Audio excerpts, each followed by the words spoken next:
திண்டுக்கல் மாவட்டம் பழனி முருகன் கோயிலுக்கு கடந்த 19ஆம் தேதி அன்று கேரளாவைச் சேர்ந்த கார்த்திகா மற்றும் சங்கீதா என்ற பெண் சாமி தரிசனம் செய்ய வருகை தந்துள்ளனர்.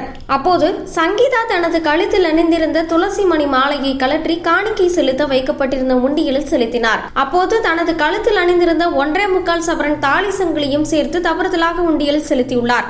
இதையடுத்து அதிர்ச்சி அடைந்த சங்கீதா மலைக்கோயில் அலுவலகத்தில் தனது குடும்பம் மிகுந்த சிரமத்தில் உள்ளது, எனவே தவறுதலாக உண்டியலில் விழுந்த தாலி சங்கிலியை எடுத்து தருமாறு கடிதமாக எழுதி கோரிக்கை விடுத்தார். இதையடுத்து சங்கீதாவின் புகாரை பெற்றுக்கொண்ட கோயில் அதிகாரிகள் சங்கீதா தெரிவிப்பது உண்மையா என சோதனை நடத்தினர்.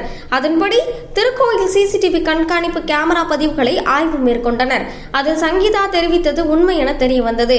இருப்பினும் இந்து சமய அறநிலையத்துறையின் பாதுகாப்பு மற்றும் உண்டியல் கணக்கியல் சட்டம்படி உண்டியலில் விழுந்த எந்த பொருளும் மீண்டும் திரும்ப வழங்க முடியாது என்பதால் சங்கீதாவின் தாலி சங்கிலியை திரும்பி வழங்குவதில் சிக்கல் நிலவியது.